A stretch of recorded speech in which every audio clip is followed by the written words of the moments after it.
一周回れるようには動線が作られてます。リビングと円盤の土間がつながっていると、ワークショップをしたりとかできるような空間にもなっているっていう。鉢みたいな穴がボコボコあってるけど、そこにこう好きな植栽を植えたりして、それを巡りながら庭を歩けるみたいな。藤原ブロデル社藤原です。室です。今日は広島の向灘の平屋について聞いていきたいと思います。ちょっと外観の写真を見させていただいたんですけど、家なんですかね。なんかお店っぽく見えるんですけど。希望としてはなんかこうセカンドハウスみたいなものを建てたいなっていう、物を売ったりとかワークショップをしたりとかできるような空間にもなっているっていう、なんかちょっとこう家ではないようないろんなものが入り込んだものを建てたいなっていうのが初めの希望でした。上が元の敷地ですね。そうですね、植えたいものを植えてるみたいな、そんな感じですね。大きな木だけが結構目立ちますね。そうですね、立派な木が。ミモザの木が結構気に入ってて、これだけは残しておきたいなっていうので、それを残した何か計画を考えてほしいっていうのがまずありましたね。この周りの外観も元の畑の雰囲気が若干残ってた感じがしますね。外観を見てて思ったんですけど、この円盤、これは何の？理由言われると困るんですけどそれをいつ聞かれるんかな。いつか聞かれるんかな例えば庭のままだとあんまり奥の方行かないじゃないですか。なんかそういう庭を巡れるようななんかこう感じはするかなと思うんですよね。なんかこう鉢みたいな穴がボコボコあってるけど、そこにこう好きな植栽を植えたりして、それを巡りながら庭を歩けるみたいな、そんな感じもあるかなというのは。この円盤歩いてると森の中歩いてる。そう、本当はそう植栽を縫うような、感じになってもいいのかなっていうのはね、ありますよね。植栽って庭に植えても家の中から見えないじゃないですか。割とそんなにこう身近じゃなくなるんで、それをいかに身近に感じれてっていうところから発想したっていうところが大きいですね。で帰ってくるよりぐるっと回れた方がなんかいいんじゃないかなっていう。この円盤はぐるっと回って家の中にも入ってきてるんですか？もちろん行けるにはなってますね。こう一周回れるようには動線が作られてます。リビング的なスペースがそこに窓のところにあるんですけど、そこのドアを全開して全部開ければそのリビングと円盤の土間がつながっていると。外観なんですけど、今回雨どいが見当たらないなと思ってるんですけど、なんか上から見た写真だとどこかに集めているという感じもしなかったです。これは雨どいなしで流しっぱなしで地面に雨を落とすっていう仕組みにしてます。そうすることで雨どいの詰まりとかもなくなりますし、デザイン的にもスッキリするなっていうところで、それは切算の希望でもあったんですけど、そういったところからこういう形が出来上がってます。これはアプローチの写真ですね。これは石ですか？これ石ですね。ちょうどミモザがあったんで、それをぐるっと見ながら家の中に入っていくような形で、少し行くとその円盤のところに上がって玄関に入るっていうアプローチになってます。あと左はガレージですね。ブロック状の緑は芝生ですか？芝生ですね。これは切さんが自分で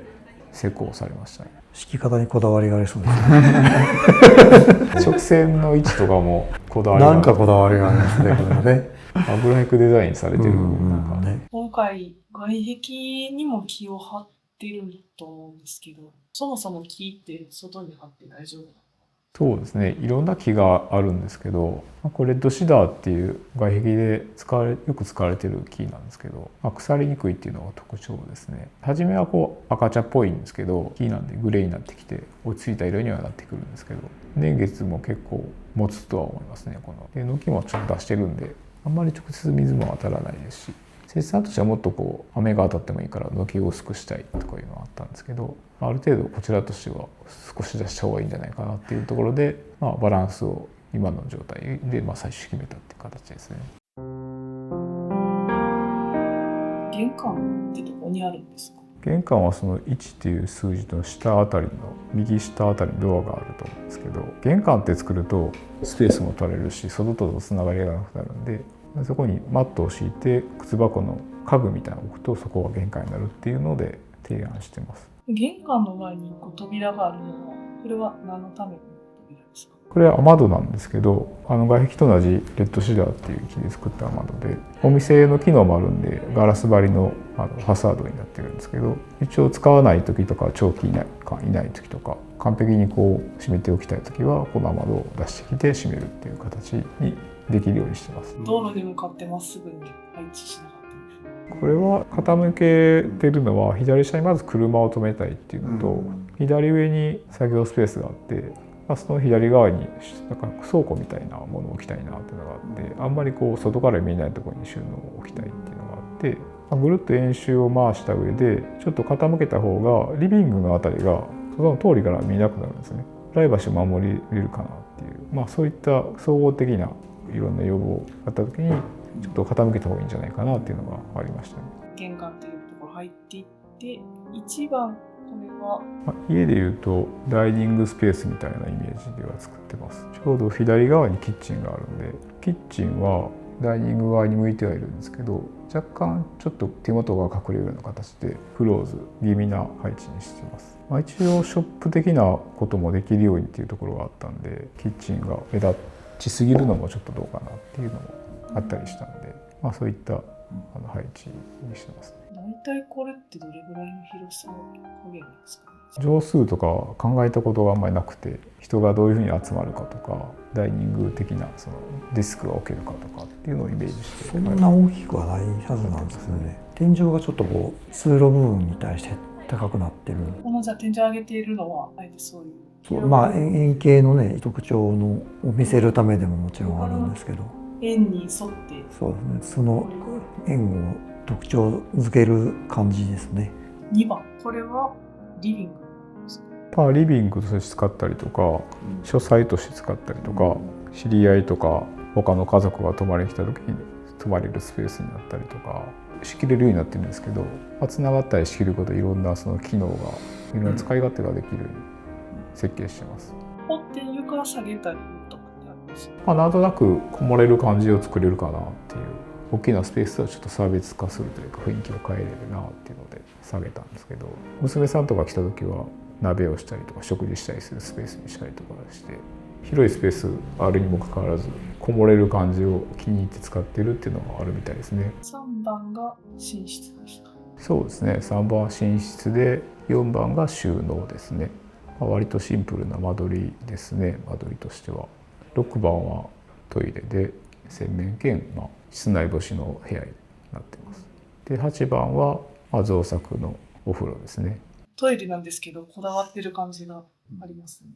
洗面台は青いタイル、ボールは大理石の石のボールになってますね。で壁は木を張ってっていうので打ち合わせをして決めてますね。トイレで木を張るってなかなかあまり見かけない。そうですね、木もそうですし色合いも結構好みがありました。天井と下地の木の感じ。